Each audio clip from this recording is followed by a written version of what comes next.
My name is David. I used to work late nights at a gas station, convenience store out in the middle of nowhere. It's not like security systems didn't exist, more so that it wasn't much of a priority. The most difficult part of working there was honestly the owner. He legitimately had the mind of a goldfish. And it was almost like this guy forgot what we argued about every time because he did constantly repeat himself and bring up things we'd already addressed. Most nights it was just me in there from 11 p.m. to 7 o'clock in the morning, and the place didn't see much traffic. Anyway, one night, I'm pretty sure it was during the week, I was doing what I always did, leaning against the counter with a magazine in hand, trying to prevent the boredom from putting me to sleep. I don't remember exactly what time it was, since the store had the remarkable ability to blend all the ungodly hours of the night into one lump of misery, but the store was dead silent. You know, that faint buzzing noise those old fluorescent lights make? I looked up, and there was a man walking in. My first thought was, ex-pro athlete. But then I looked at him a little more closely.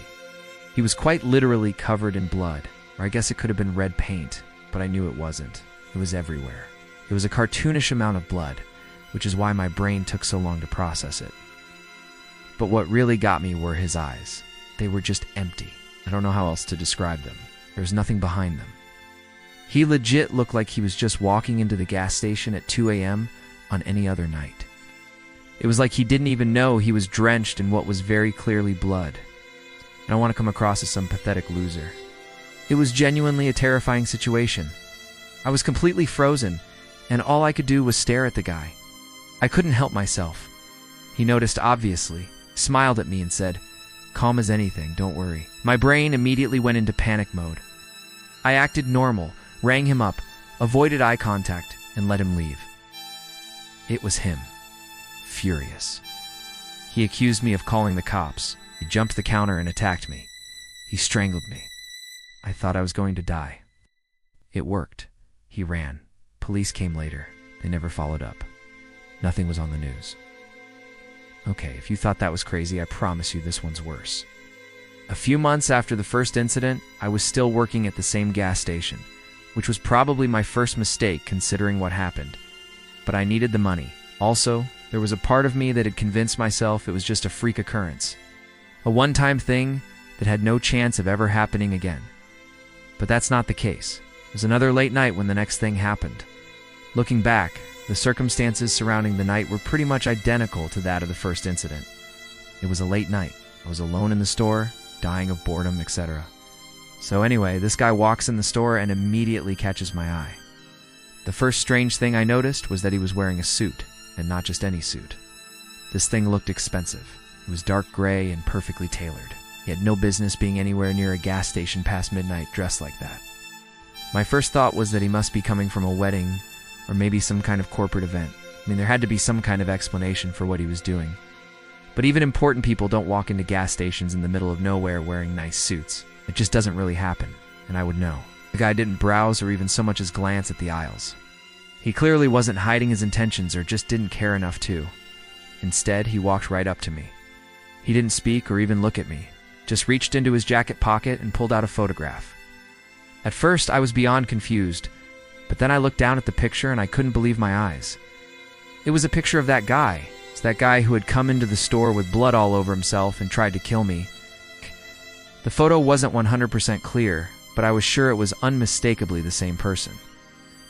I tried to mask my surprise, but I don't think I did a good job. I kept my face glued to the photo, but I could feel that man watching me. He didn't say anything at first, and when I looked up to meet his gaze, he just stared at me like he was studying my face or reading my mind.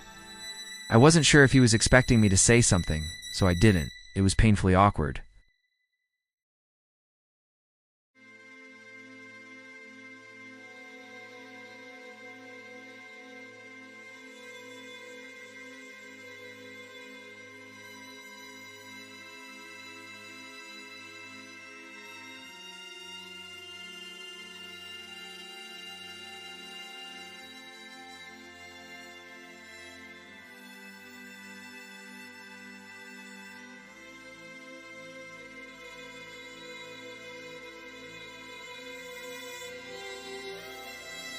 And then after a really uncomfortably long pause, he finally spoke. His voice was surprisingly gruff, almost like he had just smoked a full pack of cigarettes. He asked me if I'd ever seen that man before, and I immediately said I hadn't. It felt like the right answer, even if I couldn't explain it at the time. I just didn't want to get involved in any kind of illicit activity that was going on.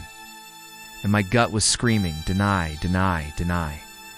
The guy didn't respond, just kept staring at me with these cold, calculating eyes that I couldn't read.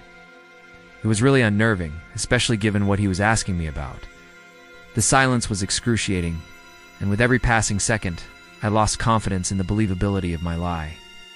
Still, though, I wasn't budging, and I was still pretty sure I had given a convincing answer. I won our little implicit standoff, and the guy finally reached down and picked up the photograph. As soon as he turned his back, I let out a huge sigh of relief, thinking everything was over. I watched him walk through the store toward the door, but right before he opened it, he stopped and he turned back around to face me one more time. And then he just said, "I know you're lying." And then before I could even respond, he was gone. I was pretty shocked by the whole encounter, more than I wanted to admit to myself. Being in that store all alone didn't feel safe anymore, and I didn't really know what to think. For the life of me, I couldn't figure out what the hell had just happened. Who was that guy? How did he know about the first incident? I wondered if he was a cop or detective, or if he was something else entirely. Someone connected to whatever that blood-covered man had been involved in. That's the thought that really freaked me out. I pretty quickly reasoned that if he had been someone official like a cop, he would have revealed his identity to me, which could only signify bad news. I didn't end up calling the police that time, partly because I wasn't sure what I'd even say, and partly because of the PTSD over what happened the last time I called the police. Nothing happened for a while after that night, though. I was a little shaken, yeah, and part of me was expecting something else to happen that night, but nothing did.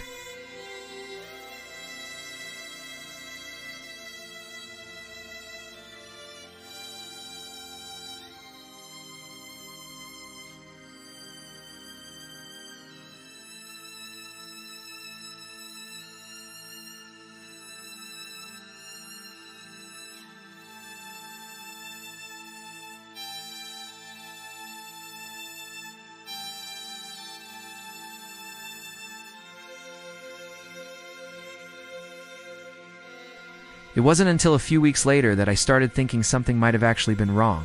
I started noticing the same silver SUV in various spots throughout my day.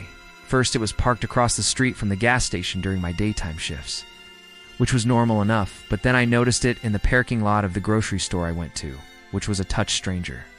Once I saw it on my street, the alarm bells started to go off again. I'm not a paranoid person by nature, but when you see the same vehicle in several different locations over the course of 2 weeks, you start to wonder.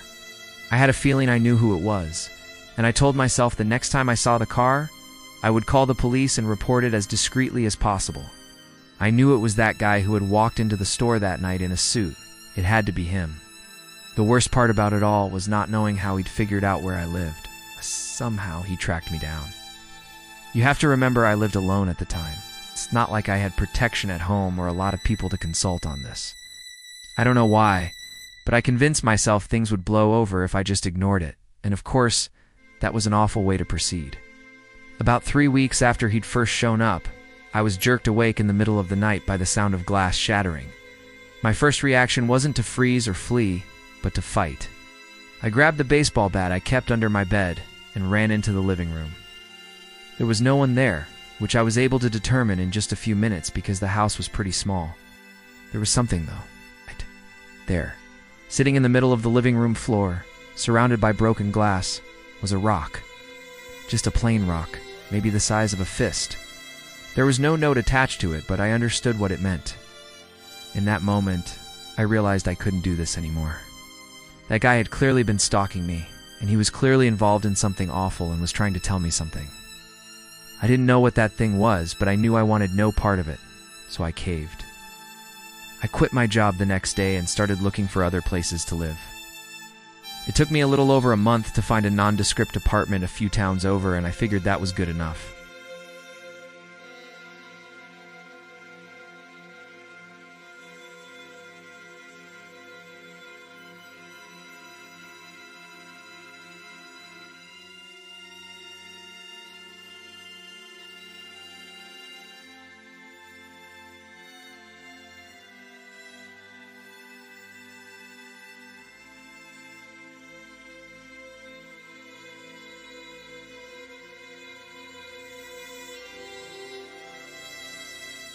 In that moment, I didn't see the SUV one time, but my mind was made up and nothing happened after that. I ended up moving again not even a year later, this time way out of state, and that was that. Even though the first encounter was probably more life-threatening, it's the second one that gets me. Because I'd called the cops on someone covered in blood. It's been years and I've accepted that I'll probably never figure out the truth behind any of what happened.